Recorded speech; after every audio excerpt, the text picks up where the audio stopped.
Welcome to the channel. It's Almighty Den, and I'm back again. We are only a few days away before we popping on that new NBA 2K23. Now today we have player ratings that I want to show y'all as far as top 10 players, 3-point ratings, dunk ratings, because this is important for some of y'all in the builds that y'all want to create. Tomorrow we have the city that will be revealed. I will be showing that here to y'all. So make sure y'all subscribe to the channel, like the video, have notifications turned on so y'all don't miss a beat. And the first one we're gonna get into today are the dunk ratings. Now, as you can see, our top 5 dunkers starting from top to bottom is Ja Morant at 97, Zion Williamson at 97, and Anthony Edwards, Zach LaVine, and Aaron Gordon at 95. Now, let me tell y'all what I'm taking away from this. If Ja Morant, the smallest person on this list, has the highest dunk on the game, that means smaller builds in this game, if they have the high dunk ability and rating, will likely be destroying bigger players on this game. For sure, if you have the badges and the high dunk rating, it's only making sense because if you've seen what Ja Morant was doing last year in 2K and in real life, he was destroying players.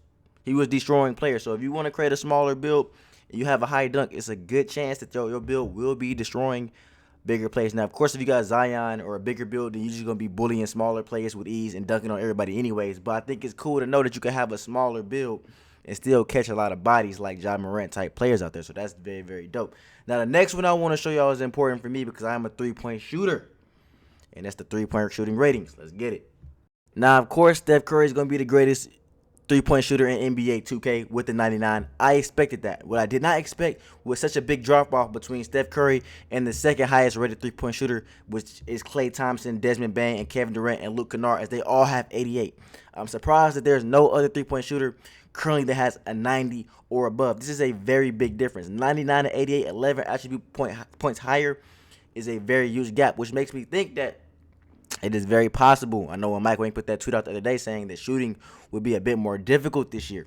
And if you look at it from this perspective, where some of these higher players like Klay Thompson only have an 88-3, not even a 90 no more, it kind of makes me believe that shooting could actually be a bit more difficult if you don't have a high enough rating, because that is a very, very huge gap between Steph Curry and then the rest of the NBA right there. Like, honestly speaking, if you really want to be a shooter this year, it looks like you might want to have your three-point shooting up pretty high based off of the ratings alone. Only if you're comparing yourself to Klay Thompson. You see what I'm saying? Look at it from this perspective. Like, if you want to shoot like Curry, do you need like a 90? If you want to shoot like Klay Thompson, do you need like a high 80? I mean, high 90 for Curry, honestly. Now, obviously, if you get the jump shots and the badges, you could probably still shoot really, really good anyways. But this is just a baseline level metric that I'm looking at and measuring that, like kind of where I'm going to gauge where I want to have my three-point shot at. And it also depends on what badges are being unlocked and that type of stuff too. But that's the three-point shooters, the top ones in the game. So y'all keep that in mind. The next thing I want to show y'all is, I believe, like the top 10 NBA 2K23 players. Let's get it. Now, there's slightly more than 10, with Giannis being the best, followed up by LeBron, Curry, KD, Nikola Jokic, Embiid, Luka, Kawhi, Ja Morant, Jason Tatum, and Jimmy Butler. I have no problems with these ratings. I mean, I think it's all subjective at this point, with a little bit of 1-point attributes above somebody like Giannis being a 97 compared to Bron being a 96.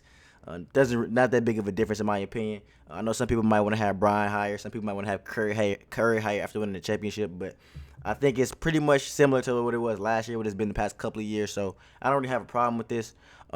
Usually the ratings that you have a problem with be like some of those other type of players that's like a low 80 but should be a high 80, or a high 70 but should be a low 80. Those types of role players and like the second best players on the team, sometimes they be messing those type of ratings up. But as far as the superstars, they do the superstars pretty fair on the game, so I got nothing to complain with about that. But those are the ratings that we have today. Those are my thoughts, those are my opinions thus far on what we've seen regarding the ratings in 2K. As the game gets closer to dropping, I will be posting more content, and when it drops, I'm definitely gonna have the bangers. Y'all know it's plug season for a reason.